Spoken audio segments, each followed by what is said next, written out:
시청자 여러분 안녕하십니까. 5월 14일 JTBC 아침에는 시작합니다. 먼저 오늘 아침 주요 뉴스입니다. 최상병 순직 사건 수사 외압의 핵심 인물인 임성근 전 해병대 1사단장이 22시간에 걸친 밤샘 조사를 받았습니다. 임 사단장은 수중수색을 지시한 적 없다며 과실치사 혐의를 부인했습니다. 김건희 여사에게 명품 가방을 건네고 몰래 촬영한 최재형 목사가 12시간에 걸친 검찰 조사를 받았습니다. 검찰이 수사에 속도를 내고 있는 가운데 김건희 여사의 수사 지휘 라인이 줄줄이 교체됐습니다. 조태열 외교부 장관이 베이징에서 왕이 중국 외교부장과 만나 한중 협력을 논의했습니다. 우리 외교수장이 베이징을 찾은 건 6년 만입니다. 마이크로소프트의 창업자 빌 게이츠의 전부인 멀린다 게이츠가 세계 최대 민간자선 단체인 게이츠 재단을 떠납니다. 합의금 17조 원은 성평등을 위해 쓰겠다고 했습니다. 최상병 사망 사건을 수사 중인 경찰이 임성근 당시 해병대 1사단장을 소환 조사했습니다. 방금 전 임 전 사단장이 경북경찰청에서 22시간에 걸친 밤샘 조사를 받고 귀가했습니다. 임 사단장은 어제 취재진에 언론이 없는 말을 자꾸 지어낸다며 수중수색 지시는 없었단 기존 입장을 되풀이했는데요. 취재기자를 연결해 보겠습니다. 윤정식 기자, 임 사단장의 조사가 지금 마무리됐나요? 네, 임 사단장은 조금 전인 오전 7시 22분 경북경찰청 문을 나섰습니다. 취재진에게 고 최상병 부모님께 전에 약속한 대로 정확한 진상규명을 위해서 이 경찰 조사의 아주 자세한 부분까지 거짓됨 없이 진실되고 성실하게 조사에 임했다고 밝혔습니다. 임 사단장은 어제 취재진에 일부 언론에서 허위 사실을 보도하고 있다며 하지도 않은 수중수색 지시를 제가 했다고 주장하고 있다고 말했습니다. 이 최상병이 사망에 이르게 된 이 수중수색 지시는 이 자신이 한 게 아니라는 기존 입장을 재확인한 겁니다. 이 경찰 조사 과정에서도 이런 주장을 되풀이한 걸로 전해지고 있습니다. 네, 임 사단장이 그렇게 주장하고 있지만 지금까지 나온 정황들은 좀 다른 것 같습니다.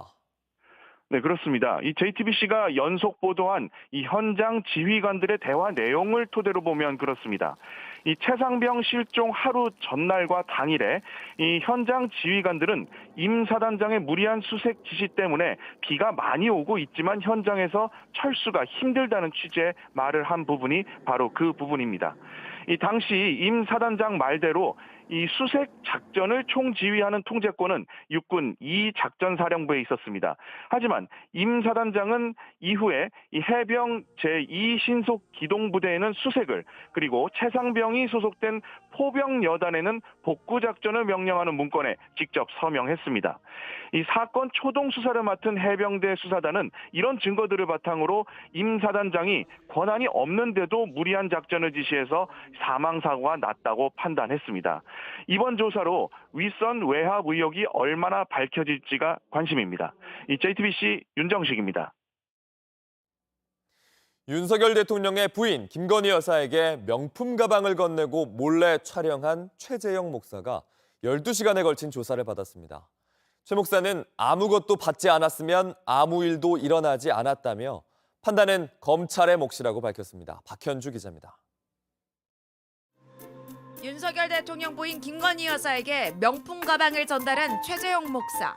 검찰에 출석해 12시간에 걸쳐 조사를 받고 나왔습니다. 친절하게 잘 수사하시는 분들이 해주셨고, 그렇지만 이제 강도 높은 수사였습니다. 최 목사가 건넨 가방이 윤 대통령의 직무와 관련 있는지를 묻는 말에 잘 설명했다고 답했습니다. 충분히 다 이제 소회를 밝히고 사실관계 확인을 해줬으니까 그걸 판단하는 거는 이제 검찰의 몫이겠죠. 선물을 전달한 경위도 설명했다고 밝혔습니다. 제가 건네준 선물에 대한 의미, 어떻게 전달했으며 왜 전달했고, 그런 거를 다 소상하게 설명했고. 가방을 전달할 때 찍은 영상 원본과 김건희 여사와 나눈 메신저 내역 등 검찰이 요구한 자료는 제출하지 않았습니다. 최 목사는 지난 2022년 9월 김 여사의 사무실을 찾아가 300만 원 상당의 명품 가방을 건넸습니다. 이후 지난해 11월 서울의 소리치기 최 목사가 촬영한 영상을 공개했고 윤 대통령 부부를 검찰에 고발했습니다. 최 목사는 김 여사에게 가방을 건넨 건 공익 차원에서 취재하기 위한 목적이라고 설명하고 있습니다. 실체를 조금이나마 공공의 영역에서 국민들에게 알려드리기 위해서 그렇게 저는 언더커버 형식으로 김건희 여사를 취재했던 것입니다. 검찰은 오는 20일 백은종 서울의 소리 대표를 고발인 신분으로 조사합니다. 이후 가방을 전달받은 김 여사에 대한 조사 여부와 방식을 결정할 계획입니다. JTBC 박현주입니다. 이렇게 검찰이 수사에 속도를 내는 가운데 김건희 여사의 수사 지휘부가 모두 바뀌었습니다. 김 여사 소환을 두고 대통령실과 갈등을 빚은 걸로 알려진 서울중앙지검장도 교체됩니다. 후임은 윤석열 대통령이 검찰총장일 때 대변인을 맡았던 이창수 검사장입니다. 박병현 기자입니다. 현재 서울중앙지검은 김건희 여사의 도이치모터스 주가 조작 의혹과 명품백 수수 의혹을 수사하고 있습니다. 그런데 수사를 책임지는 송경호 서울중앙지검장은 오는 16일부터 부산고검장으로 자리를 옮깁니다. 명품백 수사를 지휘하는 1차장 검사는 법무연수원으로, 주가 조작 사건을 맡은 4차장 검사는 수원고검으로 이동합니다. 각각 고검장이나 검사장으로 승진했지만 결과적으로는 김 여사 수사 지휘 라인이 바뀐 겁니다. 송 지검장은 김 여사의 소환 문제를 놓고 지난 1월 대통령실과 갈등을 빚은 것으로 알려지기도 했습니다. 송 지검장 후임으론 문재인 전 대통령 사위의 취업 의혹을 수사해오던 이창수 전주지검장이 임명됐습니다. 윤석열 대통령이 검찰총장일 때 대검찰청 대변인이었습니다. 성남지청장으로 민주당 이재명 대표의 성남FC 사건을 수사하기도 했습니다. 주가 조작 의혹 수사는 지난 2020년 검찰총장의 지휘권이 박탈됐습니다. 그래서 신임 이 지검장이 사실상 전권을 행사하게 됩니다. 이번 인사는 이원석 검찰총장이 명품백 사건을 신속하게 수사하라고 지시한 지 열흘 만에 이뤄져 어떤 영향이 있을지 관심이 모아집니다. JTBC 박병현입니다. 어제 여야 신임 원내대표들이 처음 만났습니다. 서로에 대한 덕담으로 시작했지만 최상병 특검법, 민생회복지원금이 거론되자 긴장감이 흘렀는데요. 민주당에선 대통령의 법률안 거부권 행사 제한, 4년 중임제 도입과 같은 개헌까지 꺼내들었습니다. 박유미 기자입니다. 22대 국회에서 3선 국회의원이자 여야 원내 수장으로 맞서게 될 두 사람. 첫 만남은 덕담으로 시작했습니다. 제가 그래도 가지고 있는 넥타이 중에 가장 붉은 끼가 있는 하지만 파란색이 섞여 있는 보라색 넥타이를 했고요. 늘 평소에도 인품이 훌륭하시고 소통 능력이 탁월하시다 해서 늘 존경하고 좋아하는 마음으로 민생회복지원금과 최상병 특검법이 거론되자 분위기는 달라졌습니다. 집권 여당이 민생회복 지원금 지급을 위해서 추경 편성에 적극적으로 협조해 주실 것을 기대하고요. 지금 해병대원 특검법 때문에 많이 지금 긴장되고 있는 상황인데 국힘당이 대통령께 수용 건의하는 게 민심을 받드는 길 아닌가. 구체적인 사안에 대해서 이렇게 갑자기 훅 들어오고 또 제가 훅 제 견해를 이야기하고 하면은 우리가 더 이상 대화를 못하지 않겠습니까? 앞으로 우리가 대화로 전부 저는 잘 풀어낼 수 있을 것이다. 두 사람은 소통을 강조했지만 현안에는 팽팽한 입장차를 확인한 걸로 전해집니다. 최상병 특검법, 김건희 여사 특검법과 관련해 윤 대통령이 거부권 행사를 시사한 가운데 민주당에선 원포인트 개헌도 꺼내들었습니다. 대통령의 거부권 행사를 제한하고 대통령이 당적을 가질 수 없게 하는 내용입니다. 국회에서 의결에 통과된 법률안에 대한 대통령의 거부권은 어디까지나 헌법 수호를 위한 헌법적 장치로서 행사되어야 합니다. 가족이나 측근 수호를 위한 사적 행사여서는 안 되는 것입니다. 박찬대 민주당 원내대표도 언론 인터뷰에서 이제는 7공화국이 만들어질 때가 되지 않았나 생각한다며 4년 중임제라든지 5.18 정신을 헌법 전문에 실른다든지 개헌의 필요성이 있다고 밝혔습니다. 국민의힘은 민주당이 국회를 정쟁의 장으로 몰아가고 있다고 비판했습니다. 민주당이 승리의 오만함으로 특검과 탄핵을 외치며 일방적으로 전국을 정쟁의 장으로 몰아가는 상황에서 국민께 걱정만 끼쳐드리고 있는 이런 상황. JTBC 박유미입니다. 한때 트럼프의 해결사였던 변호사 마이클 코언이 트럼프 전 미국 대통령의 성추문 입막음 의혹에 대해 폭로했습니다. 뉴욕 법정에서 얼마를 줘야 하냐는 트럼프의 음성 파일까지 공개하며 트럼프가 추문을 어떻게 처리했는지 낱낱이 증언했습니다. 로스앤젤레스 홍지은 특파원입니다. 도널드 트럼프 전 미국 대통령의 성추문 입막음 돈을 지급한 당사자인 마이클 코언. 트럼프 전 대통령의 개인 변호사이자 각종 뒷일을 비밀리에 처리하며 해결사로 불렸던 인물입니다. 현지 시간 13일 법정에 선 코언은 입막음 대가의 내막을 폭로했습니다. 트럼프가 원하는 일이라면 무엇이든 했다며 추문 폭로를 막으면 굉장히 고마워했다고 진술했습니다. 몰래 녹음한 트럼프 음성 파일도 공개했습니다. 플레이보이 모델 출신 배우가 2016년 대선을 앞두고 트럼프와 불륜 관계였다는 사실을 폭로하려 하자 트럼프는 얼마를 지급해야 하냐며 구체적인 액수까지 제시합니다. 일부 공화당 의원들은 코언 증언의 신빙성에 문제를 제기했습니다.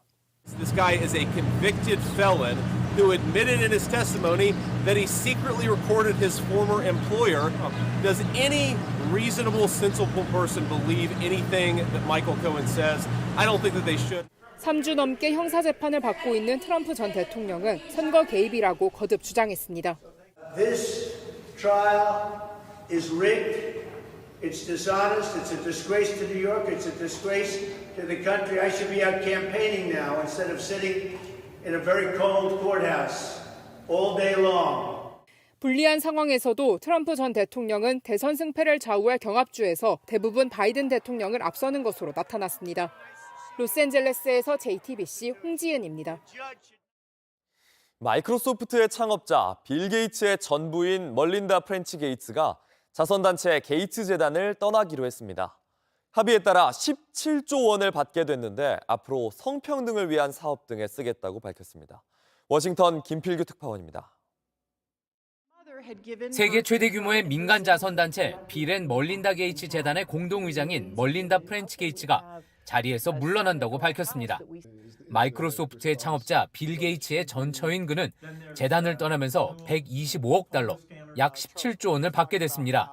2021년 빌 게이츠와 이혼할 당시 합의된 내용입니다. 프렌치 게이츠는 이날 성명을 통해 재단을 떠나 이 자금을 바탕으로 별도의 자선 사업을 하겠다고 전했습니다. 2000년에 설립된 이 재단은 이제 게이츠 재단으로 이름을 바꾸고 빌 게이츠가 단독 의장을 맡게 됩니다.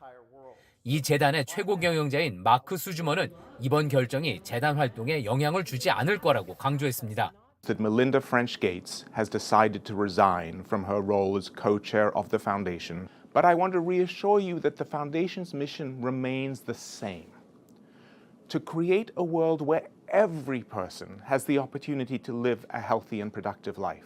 빌 게이츠도 소셜미디어를 통해 그간 멀린다가 설립부터 재단에 중요한 역할을 했다면서 떠나보내게 돼 아쉽지만 자선 사업에 큰 영향을 미칠 걸로 확신한다고 밝혔습니다.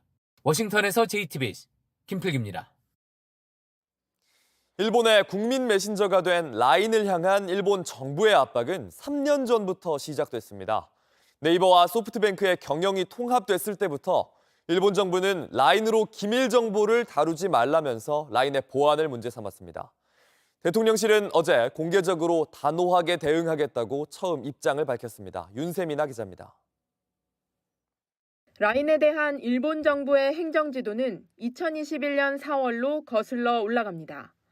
라인 야후가 일부 개발 업무를 위탁한 중국 업체 기술진이 일본 라인 이용자들의 이름이나 이메일 등 개인정보에 접근할 수 있는 사실이 확인됐다며 보안 관리를 강화하라고 주문했습니다.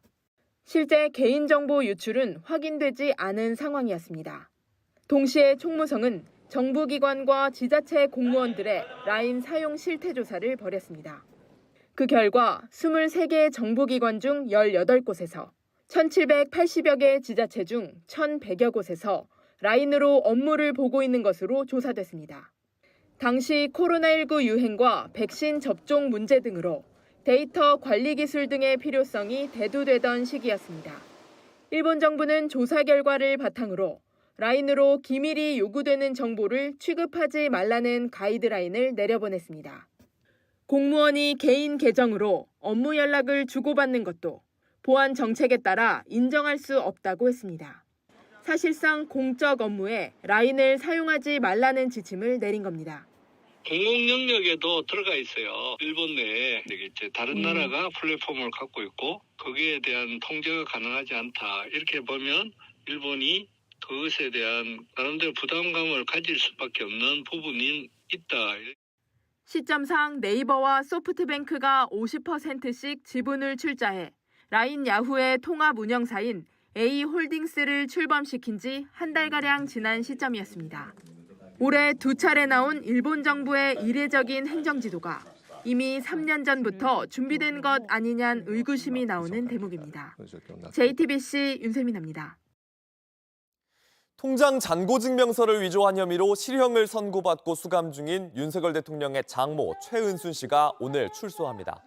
박성재 법무부 장관은 지난 9일 만장일치로 적격 판단을 내린 가석방 심사위원회의 신청을 받아들여 최 씨의 가석방을 허가했습니다. 최 씨는 오는 7월 20일 출소 예정이었지만 법무부의 결정에 따라 예정보다 2달가량 일찍 풀려납니다. 방금 들어온 소식입니다. 태국 파타야에서 발생한 30대 한국인 관광객 살인 사건의 용의자 중 한 명이 캄보디아 프놈펜에서 붙잡혔습니다. 살해 용의자로 한국인 3명이 지목됐는데 어제 한국에서 1명이 붙잡힌 데 이어 오늘 한국과 현지 경찰의 공조로 20대 공범 1명이 추가 검거됐습니다. 경찰은 태국의 주변국으로 도주한 것으로 알려진 나머지 공범도 현지 경찰과 공조해 추적하고 있습니다. 온라인에서 화제가 된 뉴스, 화제가 될 뉴스를 골라 전해드립니다. 아침엔 소셜픽입니다. 하이브와 산하 레이블 어도어의 갈등이 깊어지고 있습니다. 민희진 어도어 대표는 갈등의 원인을 아일릿의 뉴진스 카피다 이렇게 지적했는데요. 온라인에선 두 그룹 사이에 안무 카피 논란이 또 번지고 있습니다. 아일릿의 앨범 수록곡 안무입니다. 손을 나비처럼 만들어 움직이는 동작인데 이 안무가 뉴진스의 광고 안무와 비슷하다는 겁니다. 특히 문제가 된 건 관계자가 직접 나섰기 때문입니다. 뉴진스의 퍼포먼스 디렉터 2사람은 소셜미디어를 통해 그동안 잘 참아왔는데 광고 안무까지 갈 줄이야. 우연이라기엔 이건 좀 아니지 않나 이렇게 썼습니다. 예의상 조금씩 변형이라도 하는데 죄다 복사 붙여넣기다 라고도 지적했습니다. 어제 뉴진스 멤버의 부모들이 하이브에 보낸 메일이 공개되기도 했는데요. 새로 데뷔한 그룹이 뉴진스와 많은 유사성을 보였다. 방시혁 의장이 멤버들의 인사를 받지 않았다 이런 내용이 포함됐습니다. 하이브 측은 일방적 주장이라며 여론을 호도하지 말고 아티스트 가치 보호를 위해 자중하라는 입장을 냈습니다. 온라인에서 크게 화제가 된 생일 카페가 있습니다. 바로 내일 세종대왕의 627번째 생일을 축하하기 위한 카페입니다. 세종대왕의 표준 영정에 오늘의 주인공이란 띠와 함께 화려한 잔치상이 차려졌습니다. 조선을 경영한 세종이라는 콘셉트에 대표이사 명패도 놓였습니다. 궁궐처럼 꾸며진 공간, 포토카드 같은 굿즈도 빠질 수 없죠. 생일 카페는 보통 아이돌의 생일을 팬들이 함께 축하하는 행사인데요. 이걸 기획한 건 세종을 사랑한다는 이유로 모인 4명의 직장인입니다. 나라 위인으로 한 생일 카페가 있는지 찾아보니까 하나도 없더라고요. 세계적으로도 너무 자랑스러운 우리한테 이런 선조가 계셨다. 오늘과 내일 이틀 동안 을지로에서 카페를 여는데 메뉴 이름 하나도 우리말로 바꾸고 한복을 입고 오면 선물도 줍니다. 위인들의 생일 카페 앞으로도 이어질까요? 이순신을 좋아하시는 분들이 작게 이제 교류회 같은 거를 하셨어가지고 이번에 저희가 잘 해서 내년에는 합동 생일 카페를 하거나 아니면 같이 했으면 좋겠다고.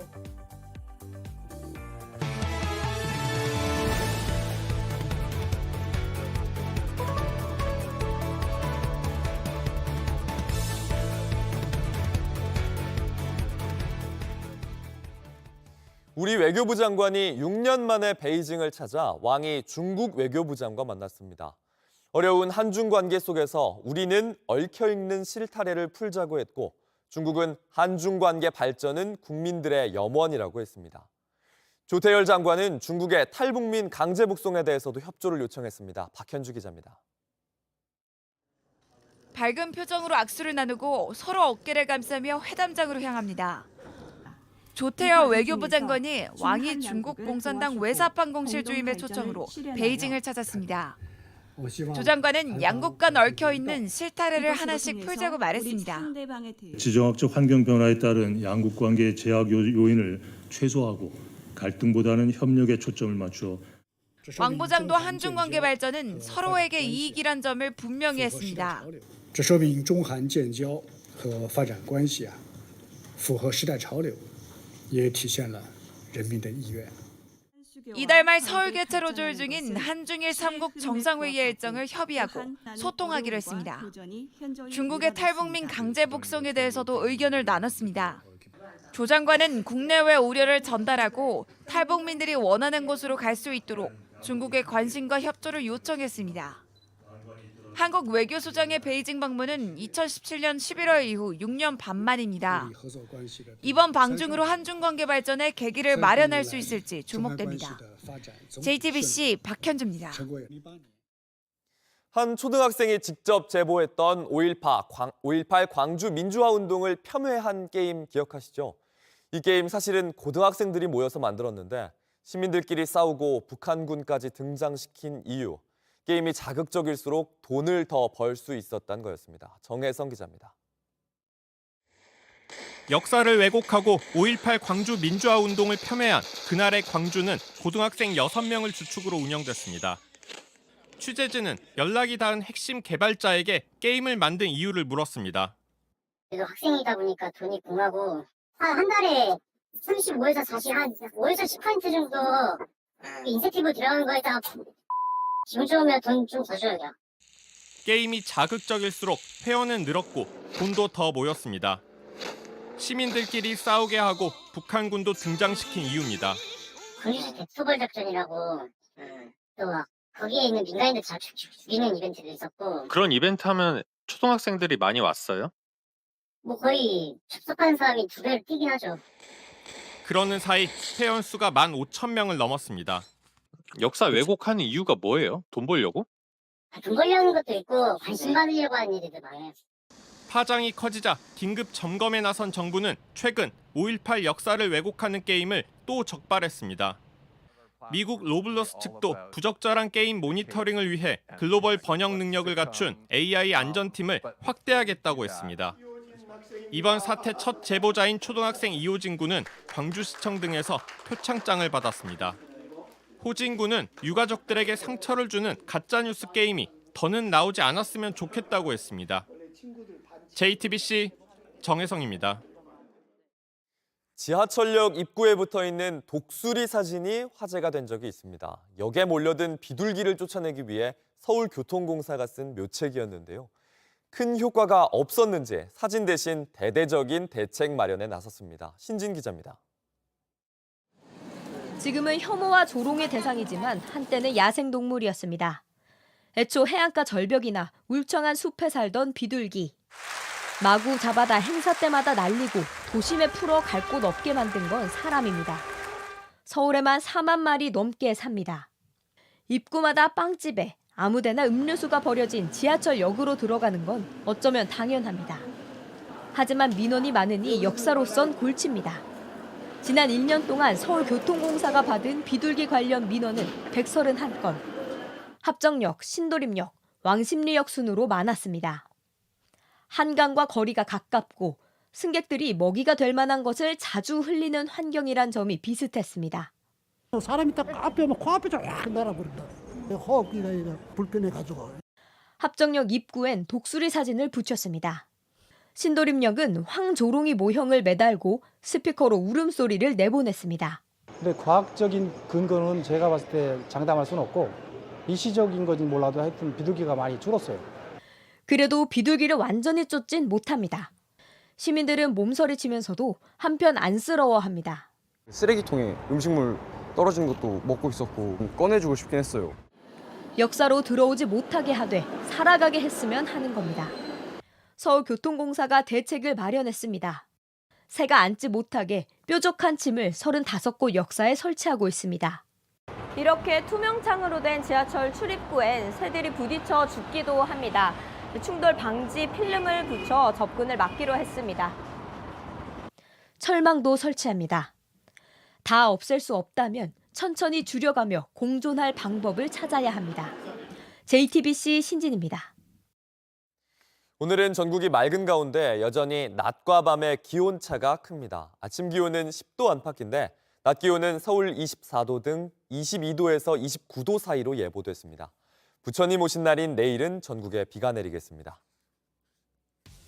JTBC 아침엔을 마칩니다. 목요일 7시 반에 다시 아침을 열겠습니다. 시청해주셔서 감사합니다.